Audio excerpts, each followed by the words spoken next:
They tried to break my daughter. So I burned the family bridge for good.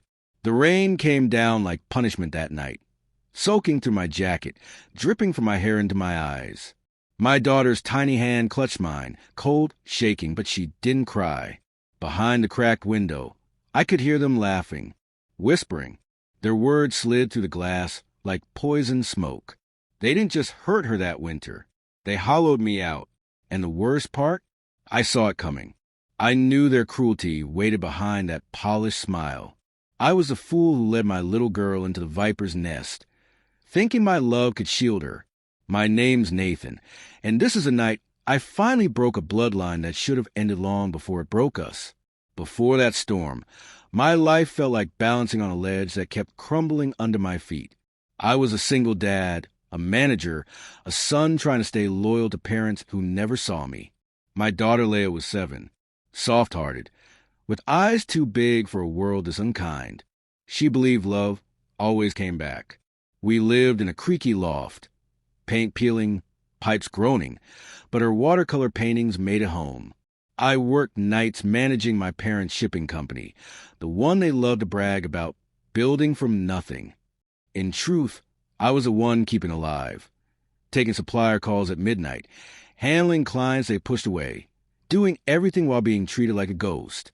My parents, Evelyn and Harold, had their golden child already, my younger sister Tara, the perfect daughter with perfect twin girls. They were the heirs. I was the errand boy. And Leia? She didn't even exist to them.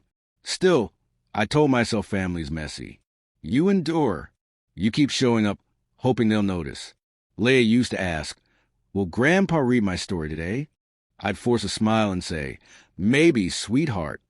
But I knew he wouldn't. That winter, I convinced myself things could change.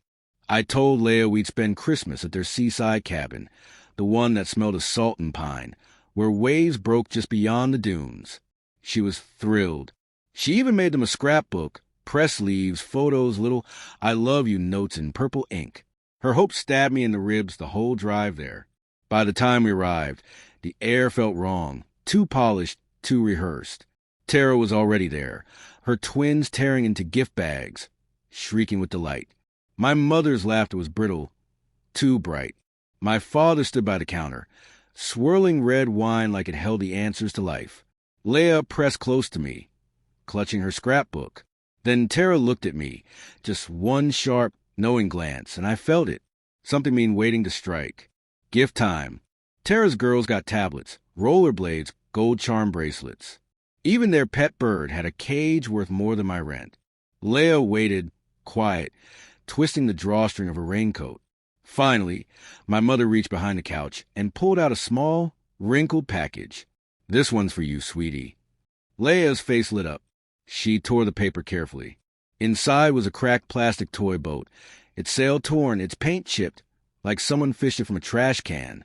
My father snorted. "Don't get too excited, kid. The good gifts went to the twins." The twins giggled. Tara smirked. My mother just poured more cider, like nothing happened. Leia didn't cry, not yet. She just stared at that broken toy like it had betrayed her too. And I broke inside. I took her hand, whispered, "We're okay, baby." But I knew we weren't. Then, unexpectedly, my brother Owen spoke up. "You're disgusting. She's a child." My father waved him off. Tara rolled her eyes. "Oh, don't start. You're always so dramatic." That was it. I led Leia outside to the porch, where the rain hissed against the roof. She looked up at me, her lip trembling. "Did I ruin Christmas, Daddy?" I crouched, brushed her hair back, and said, "No, baby, they did." And in that moment, I made a decision, not just to leave, but to end it. I went back inside, packed the gifts I brought. Real gifts, ones that meant something. My mother frowned. "Nathan, what are you doing?" I met their eyes, Tara, smug. My father, irritated. My mother, pretending concern. And I said, calm and clear, "I'm done. You don't get to hurt her and still call it family." The room froze. My father laughed. "You're serious?" "Completely." I'd spent months preparing for this moment. Nights after Leia fell asleep, I'd worked in secret, calls with an investor, drafting plans for a rival shipping firm. One built on fairness and trust, not manipulation. I knew their company inside out. Every flaw, every lie. I told them, I'm starting my own business. Direct competition. And I don't need your approval. My father slammed his glass on the counter. You don't have what it takes. My mother's eyes filled with tears. Fake ones.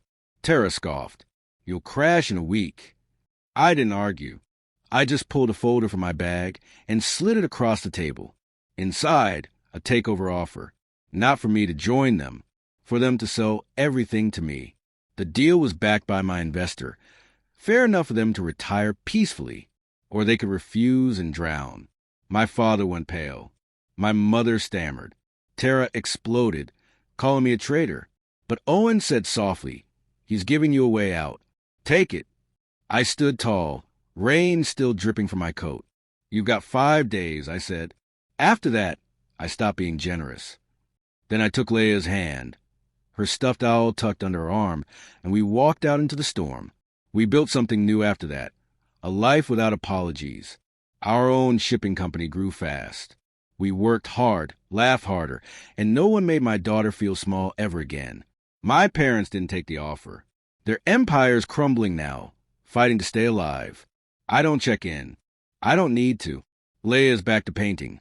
Watercolors hanging on our loft walls, music humming from her lips. Sometimes I think about what I'd say if they stood before me again. Then I see her smile, and I know the answer. Nothing. Because I didn't just walk away from them. I built something they never could. A family that doesn't hurt to belong to. So tell me, if you were me, standing in that rain watching your child's heart shatter, would you have stayed or burned it all to start over? Drop your answer in the comments. I'll be listening.